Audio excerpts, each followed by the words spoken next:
fear, surprise, anger, happiness, and disgust.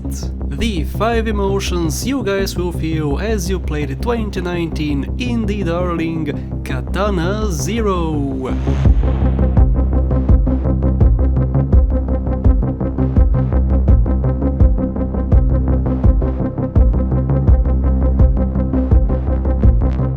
Hey guys, my name is BadInfos and welcome to a full review of Katana ZERO, a game I really like and a game I have many complaints about.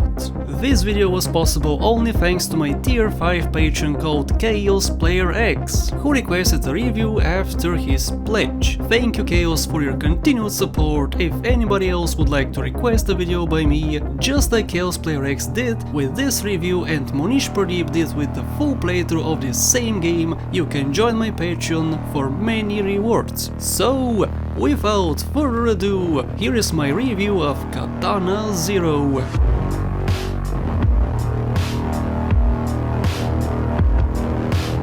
Katana ZERO released in 2019 to a critical acclaim, sitting on Steam at 97% overwhelmingly positive rating and almost a perfect rating on Metacritic. Why is that, and do I share the same love for it? Well, first of all, you gotta understand my playstyle, what I like and what I dislike. First of all, I don't like difficult games. I don't like restarting sections over and over again. I don't like insta-kills. Despite this, however, I love the game, despite it having all of these in spades. In Katana ZERO, most of what you do is slashing and dashing with your ninja dude. There will be a timer on the screen and your goal is to waste everybody in a given room. There could be 3 enemies, there could be 30 enemies, one mistake, and you are sent all the way back to the beginning. This probably sounds horrible for anyone who has never played the game before, and trust me, it did for me too, until I tried it and saw that the gameplay makes up for it big time. Enemies can be brutal, yes, you will die, yes, but each section won't take you more than 2 minutes to complete. Repeating a section is quick, it requires skill to go through, and with each try you learn something new you did not know in your previous attempts. You can go guns blazing, or I guess sword blazing, not stopping for a second, getting kill after kill, or maybe if that's not your playstyle you can just try a slow approach. Be stealthy, hide behind corners, surprise people behind doors, throw objects from 3 rooms away, or maybe even mix it up. Use stealth, brute force, and most importantly, use your brains. This is no cakewalk. If all you want from this game is a quick run through in 2 hours, while probably possible for the really great players out there, it's not the intended way of playing. You're supposed to take your time, plan out your moves and then execute them as best as you can. Some levels have taken me 30 plus attempts, but the satisfaction after clearing multiple rooms in multiple floors is just out of this world, and not many people can give me that feeling of accomplishment, especially if I decide not to slow down time. Wait a second, slow down time? How does this samurai slow down time? What focus pocus wizardy game is this, BadInfos? Well, to answer that I would have to talk a little bit about the story. Don't worry, there will be no spoilers here, I'll just give you the basic stuff you need to know.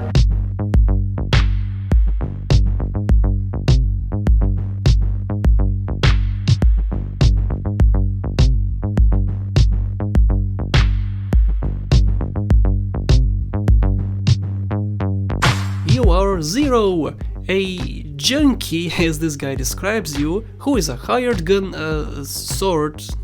sword. Each day you visit your psychologist, he asks you about your day, gives you some advice, and then the next contract. This is very confidential and you're supposed to keep it a secret and not ask too many questions. The drugs they give you grant you essentially superpowers, giving you the ability to slow down time as you're doing your mission, and in a way you are a time traveler. Confused? Well, let me make it even more confusing. What you're actually seeing is not actually real. Zero and some other people, under the influence of this drug, can plan out an attack with perfect accuracy. If they make a mistake, they can rewind and try again. Once the plan is set, you start executing it. You may miss this at the start, but as time goes on, the more obvious it becomes. The game is just one giant time loop, pretty similar to the one in Outer Wilds, but not quite.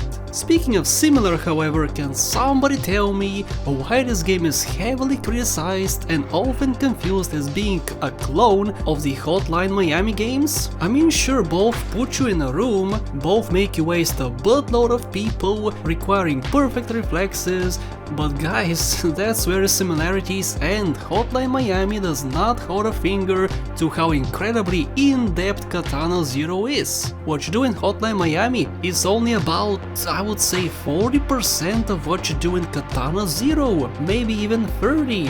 This game at least has a very deep story and a lot of humor. It has branching paths, which really don't change the story in a significant way, but change some levels. The game is very text heavy. You read a full novel's worth of text as you play. Or you know what?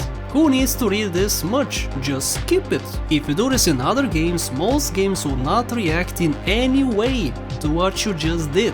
But not Katana ZERO. If you skip dialogue here, you anger the person in front of you. You are essentially interrupting them. I have never seen this before. You will not get the full story not because you skipped some imaginary text on the screen, but because you angered someone so much that they refused to give you all the information. You can anger them so much, in fact, that they could completely disappear from the game.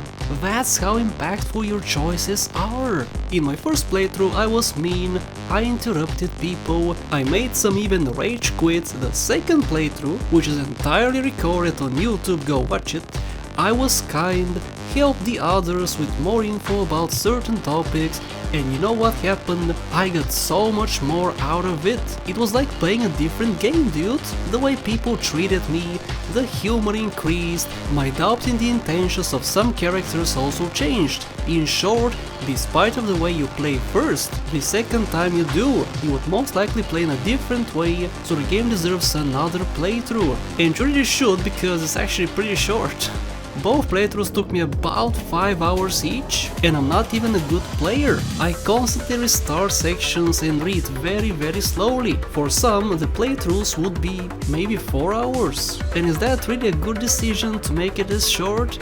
Well, yes and no. First of all, you can't really make much of this style of gameplay. You can only make so many rooms before it becomes stale. It's essentially the same game mechanics throughout. You only get introduced to a couple new weapons like the detonator bomb, as shown here, and this flamethrower. And we also see new enemies and machines as we go. If you stretch the game out for even 3 more hours, it would lose its footing and become just like any AAA game released in the last few years. On the other hand, I believe that the story should have gotten more time. The story honestly is incredibly engaging. You meet amazing characters, you get subtle hints as to what really is going on by even the most worthless of NPCs. You experience the game from the eyes of others, and yet the story completely flops at the end. Will not spoil it obviously, but you never get the full story. You never get your answers to everything,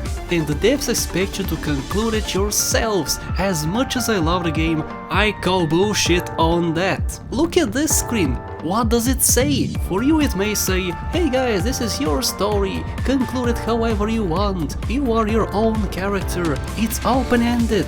Visit forums, Discord servers and subreddits. Interpret it however you want to. What I see is, hey guys, screw you, this game is part 1. If you want a complete story, you better purchase part 2 in a few years after we make it, or maybe the DLCs, which are gonna come in the future. We are keeping real answers away, and you can buy them in a few years. And again, you do get many answers, you know roughly where you come from, a bit about your past and who some people are, but that's it. A lot of it is left on the table. I would compare the story to Limbo, honestly. In Limbo you don't really know much what's going on, and you need to conclude the story yourself.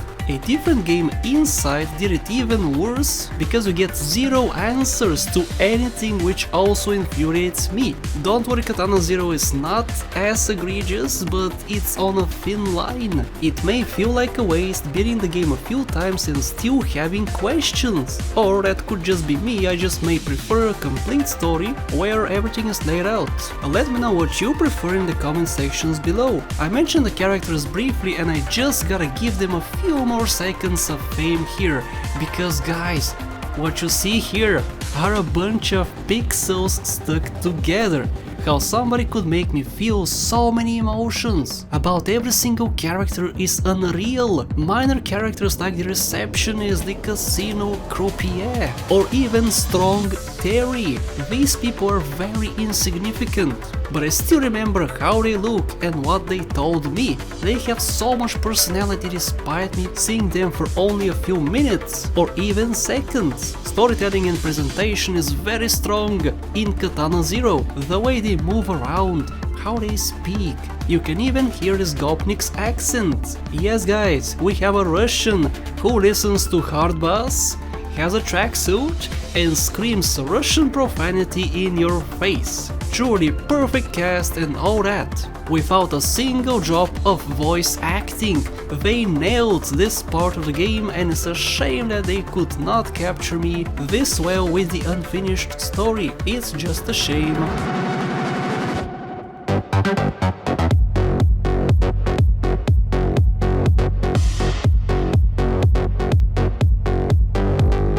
In conclusion, do I recommend this game? If you're a very skilled player or a very patient player with no skill, if you like action, blood and gore, if you don't mind incomplete stories open to your interpretation, then hell yeah I do!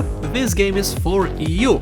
If not, and you just want some mindless, gory fun, then go get Hotline Miami. This video was brought to you by Chaos Player X, who, like I said, joined my 5th Patreon tier last month. Thank you buddy, all the best wishes to you. I would also like to thank my other patrons, some of which have been pledging for years. Thank you very much guys, and best wishes to you all. Thank you Monish Pradeep, Alex Chavez, Max Robinson, LMP Racing, House the Chowder, SMRJ Pari, Bruce Lane, Smokyo, everybody else on the screen as well, and I'll see you in the next one.